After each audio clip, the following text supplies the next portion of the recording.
अस्सलामुअलैकुम दोस्तों और साथियों, उम्मीद है आप लोग खैरियत से होंगे। इस वीडियो में हम बात करेंगे कि ना तो दवाई खाएं और ना करें वर्जिश, लेकिन दो बड़े मसले आपके हल हो जाएं। एक आपका मोटापा और एक जो मैदे की तेज़ाबियत, गले की तेज़ाबियत जो आपको बहुत ज़्यादा तंग करती हो। तो क्या ये मुमकिन है? बिल्कुल। अगर आप दो चीज़ों की कोशिश करें तो इससे काफ़ी हद तक ये चीज़ मुमकिन है। वो दो क्या चीज़ें हैं? वो आपकी ज़िंदगी की तब्दीलियाँ हैं। एक तो जब भी आपने खाना खाना है तो आपने उसको अच्छे तरीके से चबा के खाना है।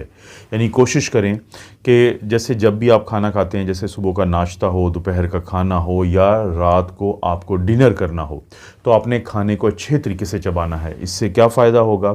इससे फ़ायदा ये होगा कि जब आप खाने को अच्छे तरीके से चबाएंगे तो जो स्टमक के पास, जो मैदे के पास खाना पहुंचेगा, वो पहले ही आपने ऐसी हालत में किया होगा कि जब तक मैदा उसमें तेज़ाब को शामिल करके आगे भेजेगा आपकी आंतों के पास, जहाँ पे उसने एब्ज़ॉर्ब होना होता है, जहाँ पे उसने डाइजेस्ट होने के बाद आपके जिस्म में दाखिल होना होता है, आपके खून का हिस्सा बनना होता है, तो वो बहुत आसान हो जाएगा अमल।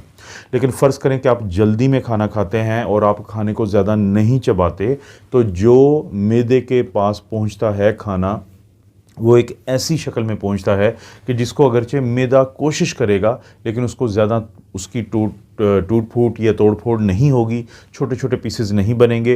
तो जो छोटी आंत है, स्मॉल इंटेस्टाइन है, जिसके 3 हिस्से होते हैं, ड्यूओडेनम, जोजिनम और आइलियम, तो उन तक भी बड़े पीसेस पहुंचेंगे। तो चांसेस यही हैं कि वो आपके जिस्म या खून का हिस्सा नहीं बन पाएंगे। जब वो नहीं बन पाएंगे तो वो फिर मज़ीद जो बड़ी आंत होती है, जिसको हम कॉलन कहते हैं, उसमें से होते हुए जिस्म से बाहर निकल जाएंगे।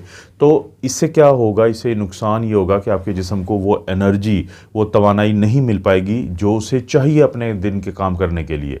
तो जब वो नहीं मिल पाएगी तो थोड़ी देर के बाद, कुछ ही देर के बाद आपको दोबारा भूख लगना शुरू हो जाएगी। आप मज़ीद खाएंगे, बार बार खाएंगे। इससे शायद आपको एनर्जी तो वो मिल जाए, लेकिन साथ साथ आप मोटापा का भी शिकार हो जाएंगे, क्योंकि आप कैलोरीज ज़्यादा लेना शुरू कर देंगे। आपको जब एक दफ़ा ज़्यादा खाने की वजह से और बार बार जब आप वो अमल दोहराते हैं तो आपका जो स्टमक है वो फैल जाता है। ये मसल्स होते हैं, जब एक दफ़ा फैल जाता है तो जब तक वो ख़ास मिकदार में भर ना जाए तो भूख नहीं मिटती। उस वक्त तक आपके दिमाग को एक मैसेज नहीं जाता कि भूख ख़त्म हो गई है, तो मज़ीद नहीं खाना चाहिए।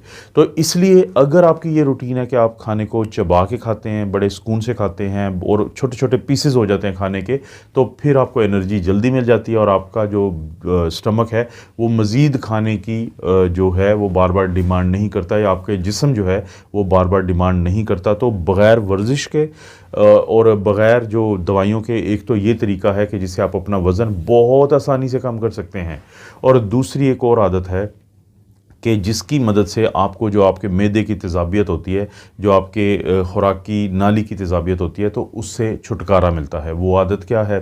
वो आदत ये है कि आप खाना खाने के 1 घंटे के बाद और अगले जो खाने से आधा घंटा पहले दरमियान का जो टाइम है, उसमें बार बार पानी पिएँ।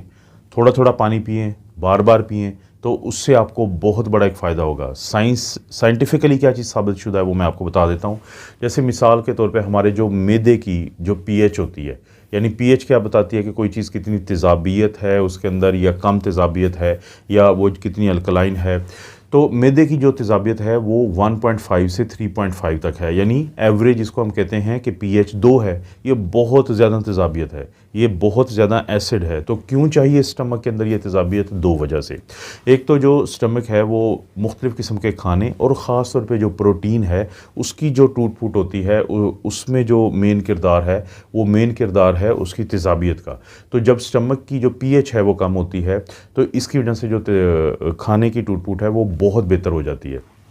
लेकिन उसके साथ साथ दूसरा जो अहम काम करती है यही तेज़ाबियत, कम तेज़ाबियत, वो ये है कि जो बैक्टीरिया या वायरसेस अगर वो हमारे खाने के साथ हमारे स्टमक में चले जाएं तो उनको ये किल करती है, उनको ये मारती है, जिसकी वजह से बहुत बड़ा फ़ायदा हो जाता है कि खाने इस पीएच का। लेकिन अब स्टमक की ये पीएच है, लेकिन इससे ऊपर अगर हम आएँ थोड़ा सा ऊपर, तो वो फूड पाइप या ईसोफेगस जो है उसकी जो पीएच होती है वो 7 होती है, यानी कि तेज़ाबियत कम हो गई, कहाँ पे 2 थी और कहाँ पे 5 थी। उससे मज़ीद अगर ऊपर अब हम आएँ तो हमारे मुंह के अंदर जो थूक होता है उसकी पीएच होती है 6.2 से लेके 7.6 तक, यानी एवरेज बनती है ये 6.7।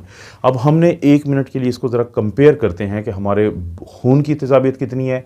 वो नॉर्मल होती है 7.35 से लेके 7.45 तक, और एवरेज को हम कहते हैं 7.40, और इसी तरह जो पानी की पीएच है वो नॉर्मल होती है 6.5 से 8.5 तक। इसका ये मतलब हुआ कि जो पीएच है वो जितनी ऊपर जाएगी उतनी वो चीज़ कम तेज़ाबी होगी, और जितनी पीएच नीचे आएगी तो वो उतनी ज़्यादा उसमें तेज़ाबियत होगी। अब मैदे के अंदर एक झिल्ली होती है जो तेज़ाब से बचा के रखती है हमारे मैदे को।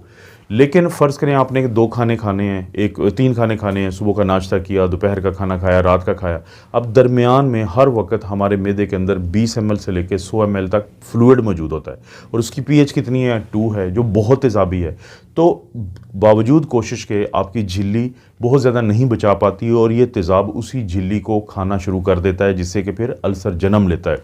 लेकिन अगर आपको ये आदत है कि आप वक्फे वक्फे से जो खानों के दरमियान पानी पीते रहते हैं, तो आप क्या काम करेंगे कि जितनी दफ़ा आप पानी पिएंगे तो आप जो अपने सलाइवा को, थूक को जो आपके मुंह के अंदर मौजूद होता है, जिसकी पीएच 6.2 से लेकर 7.6 तक है, यानी एवरेज 6.7 है, जो कि ज़्यादा तेज़ाबी नहीं है। और इसी तरह से जो आपका ईसोफेगस या फूड पाइप में थोड़ा बहुत जो चीज़ मौजूद होती है, तो उसकी जो पीएच है वो 7 है, तो वो भी 2 से बहुत ऊपर है।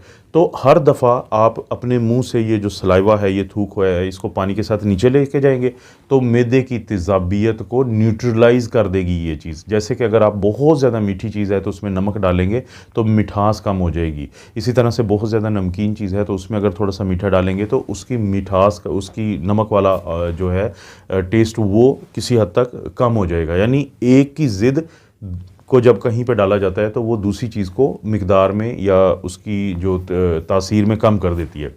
तो मुंह का जो सलाइवा है, जिसकी जो पीएच है वो ज़्यादा है, वो अल्कलाइन है, वो अल्कली की तरफ है, यानी 6.7 है, तो वो क्या करेगा कि वो जो आपके मैदे की पीएच है जो 2 है, जब उसकी ज़रूरत, देखें तेज़ाब की बहुत ज़रूरत है उस वक्त जब आप कोई चीज़ खाई है आपने, लेकिन जब आप कुछ नहीं खा रहे तो वही जो तेज़ाबियत होती है वो आपके मैदे को मसला करती है। और अगर खुदा न खास्ता आपका खुराक की जो नाली है और जो मैदा है उसके दरमियान जो एक स्फिंक्टर होता है, जिसको हम लोअर इसोफेजियल स्फिंक्टर कहते हैं, अगर वो कमज़ोर है तो फिर वही जो फ्लूइड है वो ऊपर आएगा बार बार। जब वो फ्लूइड ऊपर आएगा तो उसकी पीएच 2 है, तो वो तो आपकी खुराक की नाली को भी ज़ख्म करेगा, जिसको हम रिफ्लक्स की बीमारी कहते हैं या इसोफेजाइटिस कहते हैं।